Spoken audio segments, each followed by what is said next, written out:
போதைப் பொருள் ஒழிப்பதுக்கு மத்திய அரசு தான் ஒழிக்கணும், மகாராஷ்டிரால பேசக்கூடியத மதுராந்தகத்துல பேசிட்டு போறாரு அப்படின்னு முதல்வர் இப்ப பேசியிருக்காரு. சரி, நான் கேட்கிறேன், மத்திய அரசு கட்டுப்படுத்தணும், மத்திய அரசு எல்லைக்குள்ள நடக்குதுன்னா பரவாயில்ல.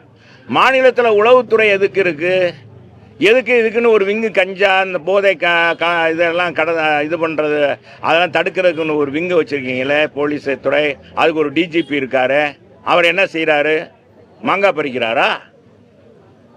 மத்திய அரசு எதுக்கெடுத்தாலும் மத்திய அரசு. இன்னைக்கு போதை கடத்தல், இன்னைக்கு கஞ்சா கடத்துறது, பல்வேறு போதை விதவிதமான போதைகள்லாம் இதை இங்கிருந்து கடத்துறதுக்கு தமிழகம் தான் ஒரு தளமா இருக்கு. இலங்கைக்கு கடத்துறாங்க, பல்வேறு மாநிலங்களுக்கு கடத்தினாங்கன்னா இங்கே தான் தளமா இருக்காங்களே. இதை கட்டுப்படுத்த முடியலையே. ஏங்க இந்த ஜாபர் ஷெரீப்னு நீங்க மறந்துருப்பீங்க. இந்த ஜாபர் ஷெரீப் தானே, சாபர் சாதிக்குன்னு அவர் முதலமைச்சர் கூட போட்டோ எடுக்கிறாருங்க. துணை முதலமைச்சரோட போட்டோ எடுக்கிறாரு. துணை முதலமைச்சருடைய மனைவி கூட அவர் படம் தயாரிக்கிறார், அது தயாரிப்பாளராக இருக்காரு. டிஜிபியோட இருக்காரு. அவர் தான் உலகத்துக்கே போதை கடத்தல் மன்னனா.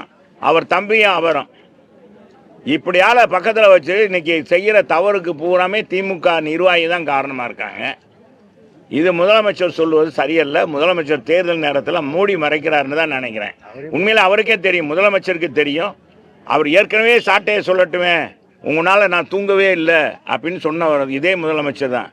எனக்கு மக்கள் பணியாற்றுறதுக்கு எனக்கு நேரம் உங்களை சமாளிக்கிறதுக்கு எனக்கு நேரம் போதில்லைன்னு சொன்னவர் தான் நம்ம முதலமைச்சர். அதை புரிஞ்சுக்கங்க.